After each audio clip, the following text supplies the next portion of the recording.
9절에서 18절 말씀을 오늘 살펴보려고 합니다.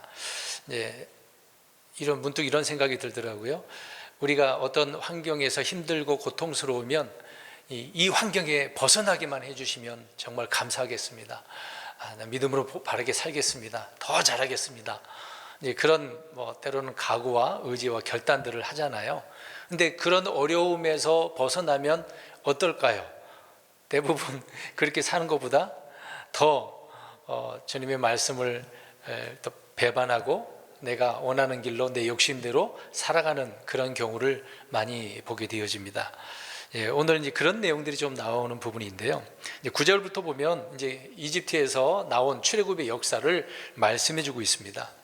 흔히 이집트에 있었을 때 그 땅을 속박의 땅이라고 하잖아요. 그리고 노예의 삶을 그들이 살았지 않습니까?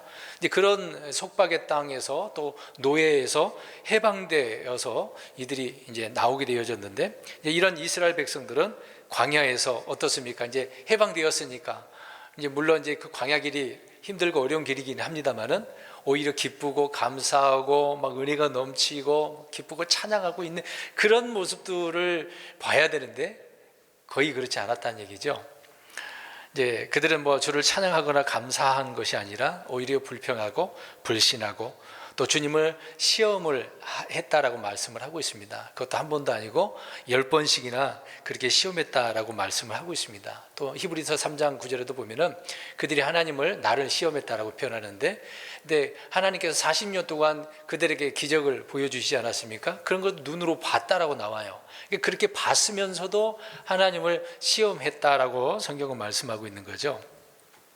그러니까 이런 걸 보면 그들이 환경이 나빴다가 좋아지지만, 물론 좋았다는 게 해방돼서 나왔을 때 그 결과만 봐도 정말 기쁜 일이고 좋은 일이잖아요. 근데 광야라고 하는 그 길이 그들에게 있어서는 굉장히 고통스러운 광야라고 생각했던 것이기 때문에 이제 그런 부분 속에서 하나님을 시험하고 불평한 내용들을 우리가 알 수 있는 것입니다.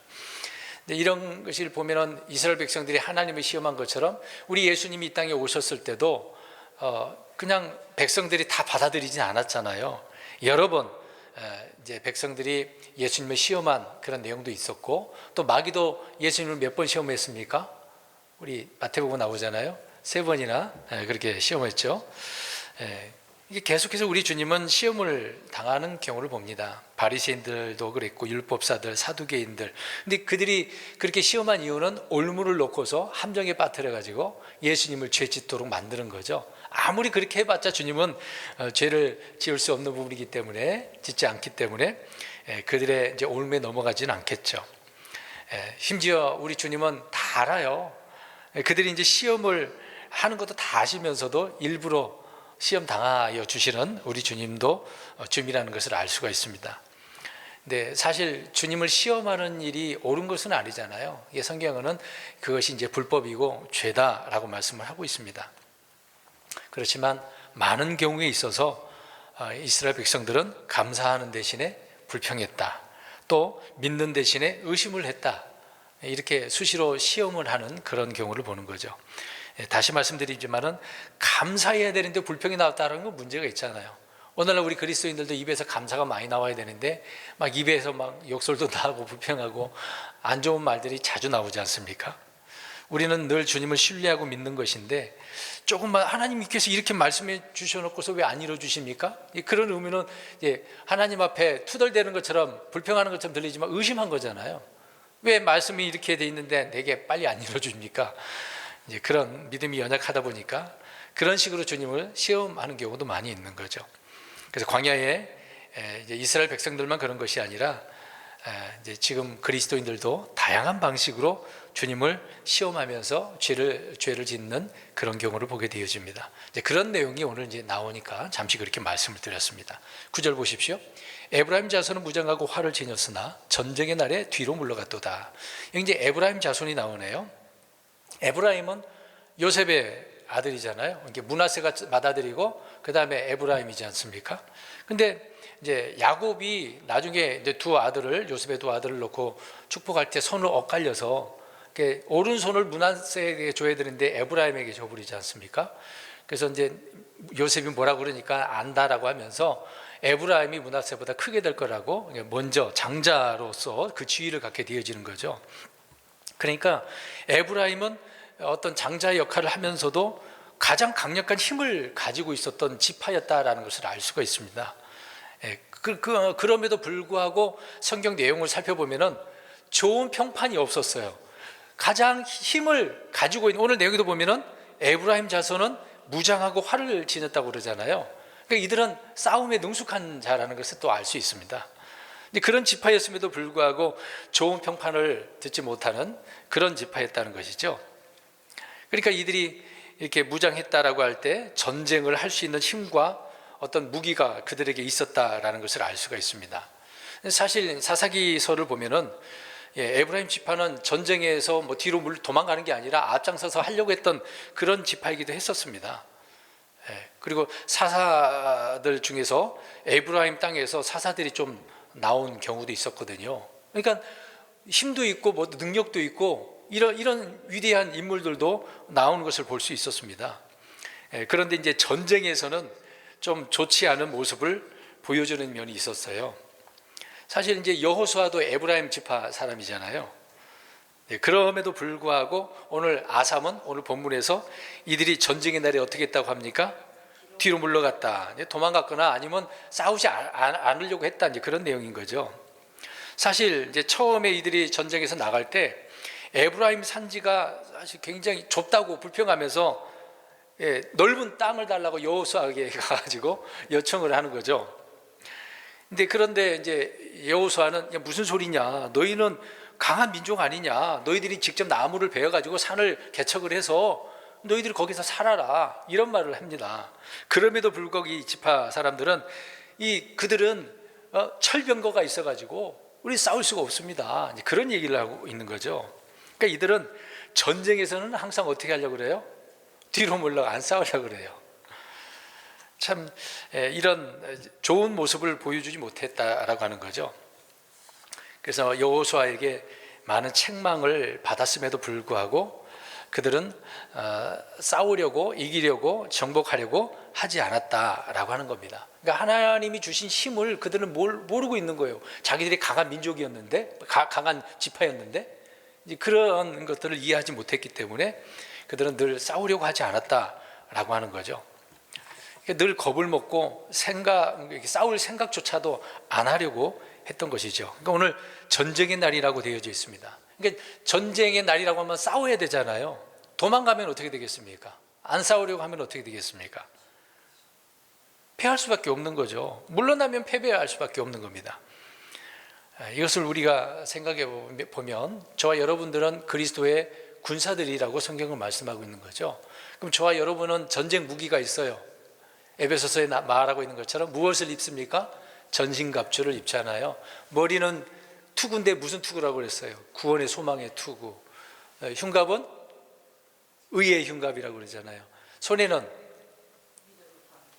믿음의 방패하고 성령의 검이고, 허리는 진리의 허리띠고, 신은 복음의 신이라고 나오잖아요.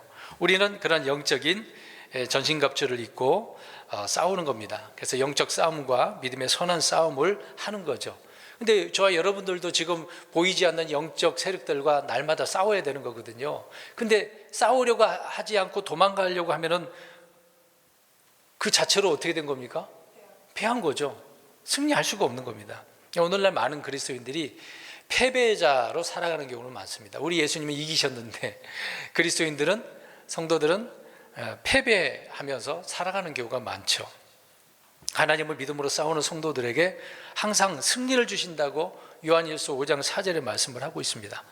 그러니까 우리는 싸우면 이기는 그런 하나님의 군대고 하나님의 그리스도의 군사들이거든요. 그런데도 불구하고 왜 패배를 합니까? 승리를 약속으로 받았는데요. 싸우면 이긴다고 말씀하고 있는데 안 싸우려고 한다는 게 문제인 거죠.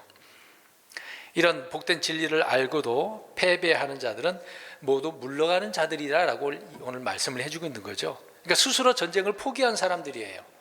우리 그리스도인들은 날마다 싸워야 되는 거거든요. 내 육신과 싸워야 되는 거고, 보이지 않는 영적 세력들과 싸워야 되는 겁니다.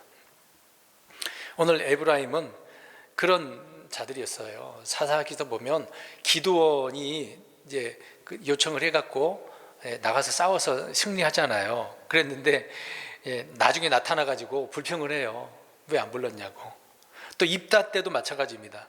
그때도 왜 안 불렀냐고. 불렀는데 너희들이 안 와놓고서 왜 그러냐라고 또 이따가 얘기하죠. 아주 이 사람들은 전쟁에서는 뒤로 물러가는 자들이었다라고 하는 겁니다. 그러니까 오늘 왜 아삽이 에브라임 이 자손을 이렇게 얘기했을까요? 이제 에브라임 그러면은 이스라엘 이야기하는 부분이지 않습니까? 이들은 지금 문제점을 이야기하고 있는 거예요. 계속해서 이제 봅니다. 10절. 그들이 하나님의 언약을 지키지 아니하고 그분의 법 안에서 걷기를 거절하며. 자, 뒤로 물러갔다. 전쟁을 하지 않는 여러 가지 이유를 설명을 해주고 있네요. 자, 그들이 에브라임 자손을 말하고 있는 거죠. 이제 남왕국 유다를 대표한다. 이게 남왕국을 대표하는 게 유다 지파라잖아요. 이제 북왕국을 이야기할 때는 그냥 통틀어서 에브라임이라고 이야기합니다. 근데 10지파잖아요. 그들은 에브라임, 그러니까 북이스라엘을 우리가 전체로 이해를 하면 좋을 것 같아요. 그래서 이제 그들이라는 복수로 우리가 이해를 할 수가 있는데, 이 에브라임, 그러면은 에브라임 지파에서 초대 왕이 누굽니까? 이제 이제 다윗, 이제 사울, 다윗, 솔로몬. 이제 솔로몬 그 이후에 나라가 나눠지잖아요. 북이스라엘, 여로보암이죠. 이 사람이 에브라임 그 지파잖아요. 그러니까 이 여로보암이 왕이 된 이후에 이제 이스라엘 백성, 이제 성전이 예루살렘 쪽, 실로 그쪽에 있으니까 가지 못하도록 베델과 북쪽 단 쪽 있잖아요. 라이스 쪽이잖아요. 거기다가 산당들을 지어놓고 또 레위의 사람들을 제사장으로 삼아야 되는데 정말 아주 보잘것없는 백성들을 제사장 삼아버렸다고 나오잖아요. 그래서 또 명절을 지키지 않도록 또 자기가 원하는 대로 8월 그달 15일에 제단 위에 헌물을 드리도록 만들어버리죠. 그러니까 이 여로보암이 아주 나쁜 사람이에요. 어느 지파예요? 에브라임. 그러니까 무엇보다 여로보암은 베델에서도 이런 송아지를 희생물로 드리도록 했다라고 하는 것이죠. 이 여로보암이 한 일은 그러니까 이스라엘을 배교의 길로 나아가도록 길을 열어버리는, 닦아놓은 그런 사람이었던 것입니다. 그러니까 북이스라엘 왕 전체 하나도 좋은 왕이 한 왕도 없었어요. 북이스라엘은 다 나쁜 왕이었었습니다. 그 중에 최고로 악한 왕이 누구였습니까? 아합 왕이었어요. 그러니까 다윗과 정반대잖아요. 이새의 아들 다윗 그렇게 나오는데 여기는 이제 느밧의 아들 여로보암이라고 꼭 나옵니다. 항상 느밧의 아들 여로보암이라고 이렇게 나와요. 그러니까 오늘 이 10절 말씀에 법 안에서 걸어야 되는데 어떻게 했습니까? 거절해 버렸어요. 걷기를 거절했다. 나 싫어. 하나님 법대로 안 살 거야. 자기가 원하는 대로. 그래서 제사도 자기 마음대로 바꿔버리잖아요.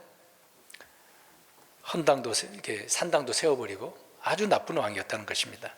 지금 이 이제 북이스라엘 전체를 지금 다 통틀어서 이야기해 주는 거라고 생각하시면 될 것 같아요. 언약도 지키지도 않고 법 안에서 걷기도 거절했다. 11절 봅니다.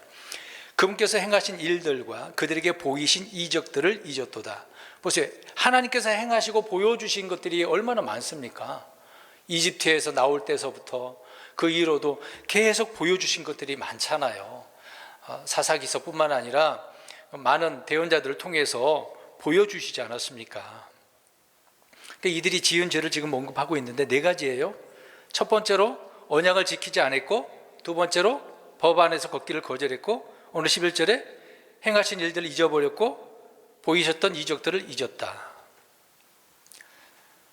아니, 하나님께서 다 그렇게 보여줬는데 잊어버렸다라고. 아니, 사람이 좀 기억할 수 있는, 생각할 수 있는 그런 능력이 있는데 뭐 사람도 아니고 짐승입니까? 금방 잊어버리게. 주의 백성이 배교하고 실족하고 시험에 들고 타락하고 결국 망하는 길이 이런 부분이에요. 오늘 4가지입니다. 이제 11전에 2가지예요. 하나님께서 행하신 일들, 보여주신 것들 잊어버렸다. 기억하지 않고 있다는 얘기잖아요. 그들은 늘 가정에서 아버지를 통해서 말씀을, 하나님께서 행하셨던 일들을 배우고 듣습니다. 그들은 어렸을 때서부터 계속 듣기 때문에 머리에 박혀져 있어요. 근데 그런 것들을 잊어버렸다고 말씀을 하고 있습니다. 기억력이 없어서 그럴까요? 가나안 땅에 들어가서 젖과 꿀이 흐르는 땅 아닙니까? 근데 들어가서 더 잘해야 되는데, 일요일날 잠깐 말씀드렸잖아요. 우리가 주님의 뜻을 알고 깨달았다고 한다면 더 잘 알고 섬겨야 된다고 했지 않습니까?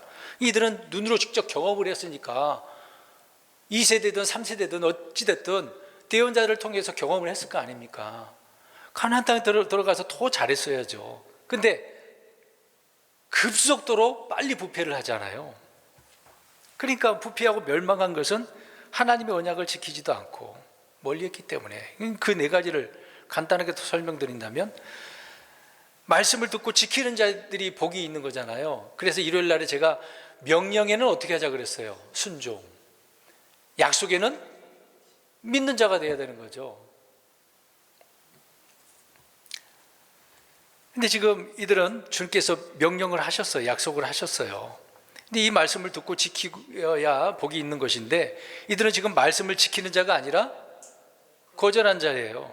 성경은 말씀을 지키는 자가 하나님을 사랑하는 거라고 이야기하고 있는데, 그러면 말씀을 안 지켰으니까 그들은 하나님을 사랑하는 거예요, 안 하는 거예요? 안 하는 거죠. 지금도 마찬가지입니다. 오늘날 그리스도인들이 주님의 말씀을 하나님 사랑합니다 그래 놓고서 말씀을 안 지키는 것은 하나님 사랑 안 하는 거예요. 내 명령을 지키는 자라 나를 사랑한다라고 예수님께서 말씀하셨잖아요. 두 번째로 지금 법 안에서 걸어야 된다고 하지 않았습니까? 뭐 또 반복적인 이야기지만, 이들은 걷기를 거절하니까 모세가 시내산에서 말씀을 받고 있는데 이들은 밑에서 뭘 했어요? 금송아지를 만들어 놓고 그게 신이라고. 저와 여러분들은, 오늘날 그리스도인들은 눈에 보이는 이런 우상들을, 형상들을 만들지는 않겠지만 우리 안 보이는 우상이 있어요. 근데 우리 안에 뭐라고 그랬습니까? 탐심, 탐욕. 대부분 탐욕 있잖아요. 그리스도인들이 이런 죄에서 벗어나지 못하는 거죠. 그래서 이 부분을 다르게 이제 요한 1서에 말씀하고 있는 것처럼 육신의 정욕, 안목의 정욕, 인생의 자랑, 이 세 가지가 늘 걸려져 있는 거죠. 그게 이제 주로 이제 탐욕이 되는 것입니다. 그러니까 이런 우상들을 우리는 깨부셔야 되는데 늘 끌어안고 있는 그런 경우를 많이 보는 거죠. 그러니까 이런 부분에 있어서는 주님의 명령에 순종하지 못하는 것이니까요. 세 번째로, 주께서 행하신 일들을 또 보여주시는 것들을 잊지 말아야 되는 거 아니겠습니까? 근데 금방 잊어버린다? 이게 에브라임처럼 금방 부패하고 주를 떠나는 그런 부분이 되는 거죠. 그래서 성경에 또 이런 부분도 있습니다. 주님의 은택을 기억하라, 잊지 말라. 우리에게 베풀어 주신 것이 얼마나 큰지를 늘 기억해야 되는 거죠. 그래서 늘 감사가 넘쳐야 되는 겁니다. 그냥 생각만 해도, 또 다른 것은 내게 베풀어 주지 않는다 하더라도 우리는 나를 구원해 주신 것만 생각해도 얼마나 감사합니까? 지옥 안 가게 해 주신 것만 해도 얼마나 감사한데요. 더군다나 주께서 약속을 또 앞으로 해 주신 것이 있어서 앞으로 다 받게 될 거 아닙니까? 그것만 또 생각해도 더 감사한 것이죠. 우리가 머리로 알고 기억하는 것들이라도 행하지 않으면 금방 잊는 거예요. 그러니까 우리가 좀 배워서 알았으면 행해봐야 돼. 뭔가 해봐야 돼요. 행해보면은 금방 내가 몸에 익숙하게 되는 거거든요. 그러니까 머리로만 아는 사람들은 행해보지 않았을 때는 모르는 거예요. 그래서 몸으로 행해야 마음에 있는 것들이 막 기억으로 내 안에 완전히 막 정착하게 되어지는 거죠. 그래서 야고보서에 나오잖아요. 행함이 없는 믿음은 뭐라고 그랬어요? 그래서 그 말씀이 나오는 거예요. 행함이 없으면은 죽어 있는 거예요. 그러니까 이 말씀처럼 행하지 않는 지식과 순종이 없는 그 교리는 아무런 힘이 없어요. 능력이 안 나타나는 거거든요. 지식만 했다고 그게 어떻게 능력입니까? 그 말씀을 믿고 내가 행해야 능력으로 나타나는 거지. 그러니까 마음으로 주의 법, 주의 명령을 지키게 되어지면 그것들이 잊히지 않고 오래도록 기억하게 되어지고 삶을 통해서 드러나게 되어지는 거죠. 그러니까 주님의 말씀, 그분께서 하신 일들, 그런 명령들을 기억하는 것은 어떤 우리가 지적 문제가 아니에요. 오늘 마음의 문제거든요. 순종의 문제거든요. 주의 말씀은 머리 좋은 사람이 오래 기억하는 것이 아니고 주의 말씀을 믿고 순종하는 사람들이 잊지 않고 잘 기억하는 거예요. 해본 사람만 안다 그런 말이 나오잖아요. 안 해본 사람은 기억을 못하는 겁니다. 12절, 그분께서 놀라운 일들을 이집트 땅의 소환 들판에서 그들의 조상들 눈앞에서 행하셨도다. 9절에서 11절이 에브라임으로 일컫는 북왕국 이스라엘의 죄와 불법을 책망하는 그런 말씀이었다고 한다면, 이제 12절부터는 이집트에서 나온 그 역사를 지금 설명을 하고 있네요. 하나님께서 놀라운 일들을 어디에서 행하셨어요? 이집트 땅의 소환. 그러니까 이 소환 들판인데 파라오가 거하고 있었던 이집트, 이제 과거의 수도죠. 지금으로 표현한다면 찾아보니까 타니스라고 하는 지역이 있더라고요. 그러니까 이집트의 지금 수도가 카이로죠. 카이로에서 북동쪽으로 120km 정도 된다고 합니다. 과거에는 거기가 이제 파라오가 거했던 수도였던 것 같아요.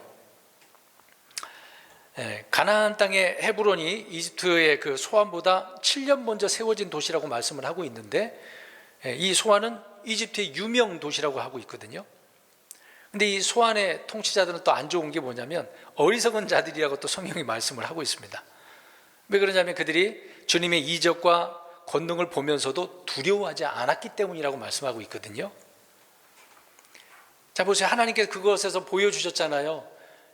이집트에서 나올 때 10가지 재앙을 보여주셨는데도 불구하고 그 왕뿐만 아니라 신하들이 다 마음이 어떻습니까? 상태가 강팍했죠.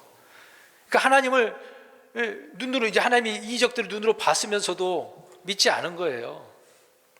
지금 그래서 그때의 일을 지금 말씀을 하고 있는 겁니다. 근데 중요한 것은 뒤에 구절, 아주 중요한 부분이 앞에보다도 뒤에 구절에, 뒤에 보세요. 뭐라고 되어 있었습니까? 그들의 조상들 눈앞에서, 그들의 조상들이 누구예요 지금요? 그죠? 이스라엘 백성들. 그러니까 이스라엘 백성들 앞에서 이집트에게 재앙을, 하나님의 기적들, 놀라운 것들을 보여줬다는 얘기죠. 왜 보여주신 거예요? 그렇죠.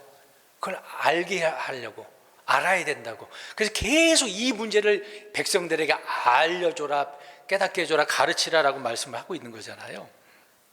그러니까 하나님께서 이스라엘 백성들 눈앞에서 이런 이적과 기적들을 행하신 것은 이것을 통해 주님을 알고 주님을 두려워하라라고 하는 것이죠.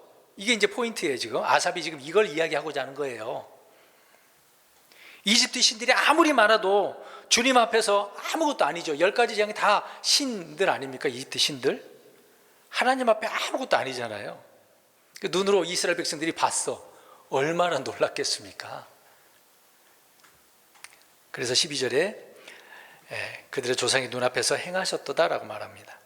13절, 그분께서 바다를 가르사 그들이 한가운데로 지나가게 하시고 물들을 무더기같이 서게 하시며, 우리가 다 아는 내용이죠. 이제 출애굽기 12장에서 15장까지 나오는 내용인데 홍해 바다를 건넌 사건이잖아요. 많은 땅으로 하나님 이제 건너죠.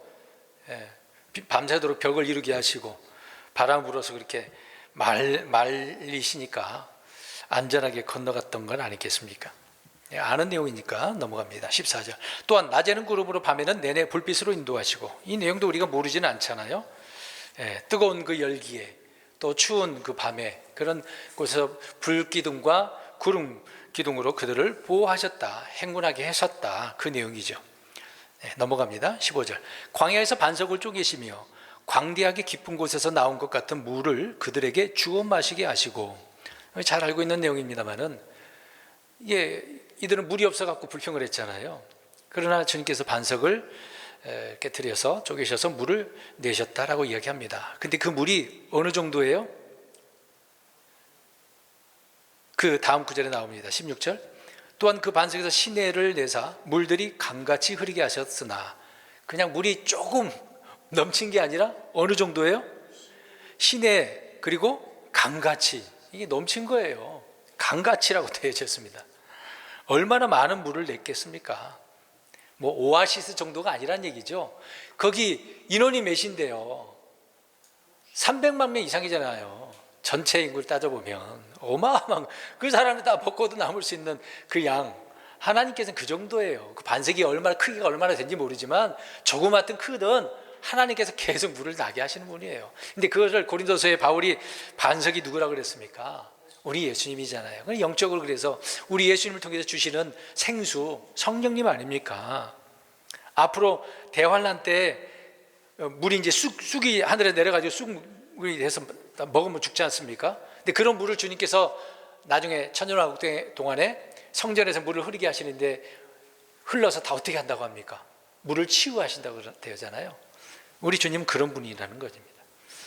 이런 분을 기억을 해야 되는데 주님은 갈증한 자들에게 값없이 오라고 하잖아요. 돈 없는 자도 오라고 하지 않습니까? 값없이 생수를 취하기만 하면 되는 것이죠. 17절입니다. 그들은 광야에서 지극히 높으신 분을 노엽게 함으로 그분께 더욱더 죄를 지었도다. 이스라엘 백성들이 하나님을 노엽게 했네요. 저번에 이제 분노에 대한 이야기를 말씀드렸지 않습니까? 이들은 광야에서 지극히 높으신 분이라고 나오네요. 그들의 완악함, 불신, 불평 때문이라는 것을 알 수 있습니다. 40년 동안에도 하나님께서 얼마나 많은 기적을 보여줬겠어요. 눈으로 봤으면서도 늘 이런 의심과 불평을 할 수밖에 없었던 거죠. 그래서 초반에 말씀드린 것처럼 몇 번이나 시험했어요? 10번. 그 기간이 몇 년이에요? 40년이는 거죠. 오늘 이 아삽의 시편에도 그들이 믿지 아니하였다라고 이야기를 하고 있는 겁니다. 믿지 아니했다. 그러니까 하나님을 이렇게 노엽게 하는 거죠. 성경에 유대인들이 믿지 아니함으로 꺾였다라고 바울은 이야기하고 있거든요. 이 출애굽 세대들은 믿지 아니함으로 인해서 안식의 땅에 들어가지 못했다라고 이야기합니다. 그 1세대들이 다 죽었잖아요. 정탐꾼이 가서 보고서 이제 돌아와서 보고를 하는데 많은 사람들이 불평과 원망함으로 인해서 1세대들은 다 죽은 거죠. 그러니까 광야에서 이렇게 불신하고 불평함으로 인해서 하나님을 대적한 것뿐만 아니라 더욱더 죄를 지었다라고 이야기합니다. 더욱더라고 나오잖아요. 그냥 죄를 지었다라고 하면은 인간이니까 또 그렇게 생각할 수도 있는데 이들은 더욱더라고 이야기하고 있어요. 끊임없이 그렇게 했다는 얘기죠. 우리가 이것을 생각해 보면 우리 성도들은 어떻습니까? 육신을 따라 이제 그렇게 행하게 되어지면 물론 여러 가지 죄를 지을 수 있겠죠. 근데 믿지 않고 주를 대적함으로 주님을 더 우리가 이렇게 대적을 하고 죄를 지을 수 있는 거거든요. 우리 그리스도인들도 마찬가지입니다. 조심해야 되거든요. 그러니까 믿지 아니하면 이런 일이 벌어지는 거예요. 잊어버리면 이런 일이 벌어지는 거예요. 이런 말씀들을 통해서 우리가 교훈을 받아야 되는 것 아닙니까? 18절입니다. 또 그들이 자기 욕심대로 먹을 것을 구하여 자기 마음속에서 하나님을 시험하였으니 중요한 부분을 말씀하고 있습니다. 광야에서 빵이 없어서 양식을 구하는 것은 잘못된 건 아니잖아요. 죄가 아니지 않습니까? 우리에게 일용할 양식이 필요하면 늘 달라고 할 수 있는 거잖아요. 그게 성경적 아닙니까? 구하라, 내 이름으로 구하라 그랬잖아요, 예수님이. 우리가 우리 예수님의 이름으로 아버지 하나님께 구하는 거잖아요. 저 여러분이 예를 들어서 직장이 없어요, 아니면 병들었어요, 돈이 떨어졌어요, 돕는 자도 없어요. 그럴 때 우리가 또 배고프지 않겠습니까? 하나님께 빵을 달라고, 먹을 것을 달라고 당연히 구하는 건 자연스러운 일이잖아요. 근데 문제는 믿음으로 구하고 의심하지 말아야 되는 겁니다. 근데 이들은 지금 잘못한 거죠. 지금 구하긴 구했어요. 이 구하는 건 잘못된 건 아닌데 어떻게 구했다고 나옵니까? 욕심대로라고 되어져 있어요. 자기 욕심대로라고 되어져 있습니다. 이게 포인트죠. 우리가 믿음으로 구하면 충분한 건데 정욕대로, 욕심대로 구한 것이니까 이게 잘못됐다고 이야기하고 있는 겁니다. 이것이 죄가 된다는 얘기예요. 주님께서 말씀하신 대로 구하는 건 잘못된 것이 없는데 정욕대로 구하니까 늘 우리는 믿음으로 구해야 된다고 하지 않습니까? 감사와 더불어서 주실 줄 믿고 감사하면서 구하는 거잖아요. 근데 이들이 구하는 거 생각해 보세요. 배가 고파서 구했을까요? 배가 고파서 구했냐고요? 아닙니다. 양식이 없어서 구한 것도 아니에요. 탐욕에 빠졌다고 나오잖아요. 탐욕에 빠졌다고. 정욕대로 구했다고 말합니다. 자, 그래서 그렇게 구해도 하나님께서는 들어줘야 안 들어줘요? 들어주셨어요. 들어주시긴 했는데 동시에 그들의 혼 안으로 야위게 하는 메마름이 있도록 만들어 버렸던 거예요. 그러니까 정욕으로 구하면 응답 받는 것처럼 보이지만 결국 내 혼에 야위게 되는, 메마르게 되어지는 그런 것도 동시에 받는다는 겁니다. 그러니까 정욕으로 쓰려고 잘못 구하면 응답받지 못하는 것이 일반적이긴 합니다만은, 응답을 받는다 하더라도 혼이 풍성하고 기름지게 된 것뿐만 아니라 메마르게 된다. 오히려 메마른다는 얘기예요. 희한하죠?